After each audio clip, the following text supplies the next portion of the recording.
Hello friends, welcome to happy home vlogs by Anitha. ఈరోజు simple tasty recipe అండి. ఏంటో అనుకుంటున్నారా? పొరుగు ముద్దలండి. ఇవి మా చిన్నతనంలో అయితే చాలా బాగా తినేవాళ్ళం.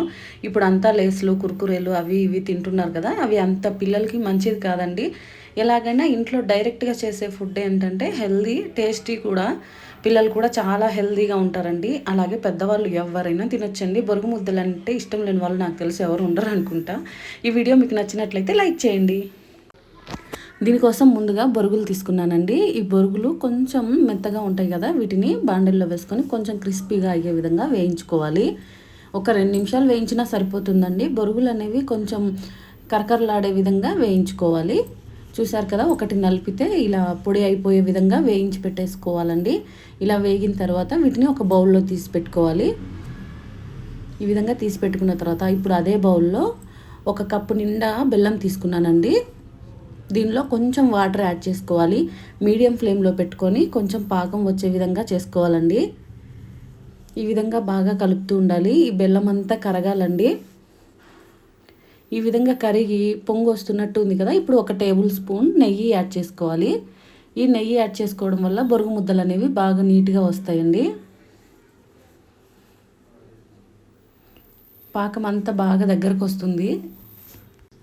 ఒకసారి వాటర్లో వేసి చూద్దామండి. ఇంకా పాకం అయితే రాలేదు. కొంచెం గట్టిపడి వచ్చే విధంగా చేసుకుంటే సరిపోతుందండి. దీన్ని కలుపుకుంటూ ఉండాలి. ఇప్పుడు నేనైతే కొంచెం యాలకుల పొడి, కొంచెం సోడా ఉప్పు, అలాగే కొంచెం పసుపు యాడ్ చేశానండి. ఈ విధంగా అన్నీ వేసుకున్న తర్వాత ఇదిగోండి, ఇంకొకసారి చూసాను, కొంచెం సాఫ్ట్గా ఉంది. ఇలా ఉందంటే ఉండకట్టదండి, అందుకోసం మీకు కూడా చూపిస్తున్నాను. ఈ విధంగా రెడీ అయిన తర్వాత ఇదిగోండి, ఇప్పుడు పాకం వేసాను. వాటర్లో ఇలా ఒకసారి చెక్ చేసుకోండి. ఉండకట్టి కొంచెం గట్టిగా అయితే చాలండి. ఇదిగోండి, ఈ విధంగా బాల్ వచ్చేసింది కదా, ఇలా వచ్చిందంటే బొరుగు ముద్దలు అనేవి బాగా వస్తాయండి.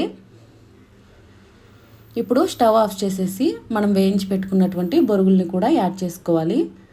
ఇలా యాడ్ చేసుకొని ఈ పాకం అంతా బొరుగులకి పట్టే విధంగా కలుపుకొని కొంచెం చల్లారనివ్వాలండి. మరీ చల్లారిపోయిందంటే బొరుగు ముద్దలు అనేవి ఉండలు రావు, పొడి పొడిగా ఉంటుంది. చేతికి నెయ్యి అప్లై చేసుకొని వేడి మీదనే ఇలా ఉండలుగా చేసుకోవాలండి. ఇలా రౌండ్గా అన్ని బొరుగు ముద్దలు చేసేసుకుంటే సరిపోతుందండి. ఇలా ఎన్ని కావాలంటే అలా హెల్తీగా ఇంట్లోనే చేసుకొని తినేయచ్చండి. ఇవి అయితే అందరికీ నచ్చుతాయి. మా వీడియోస్ మీకు నచ్చాయి అనుకుంటున్నానండి. నచ్చితే లైక్ చేయడం మాత్రం మన వీడియోస్ని అస్సలు మర్చిపోవద్దండి. ఇంకెందుకు ఆలస్యం, ఇలాంటి మరిన్ని మంచి వీడియోస్ మన ఛానల్లో చూస్తూ ఉండాలనుకుంటే ఇప్పుడే సబ్స్క్రైబ్ చేసి బెల్ బటన్ నొక్కండి. అలాగే ఈ బొరుగు ముద్దలని మీరు కూడా ట్రై చేసి మీకు ఎలా వచ్చినాయి అనేది కామెంట్ సెక్షన్లో నాతో తెలియచేయండి. Have a nice day. Thank you. Please subscribe friend and the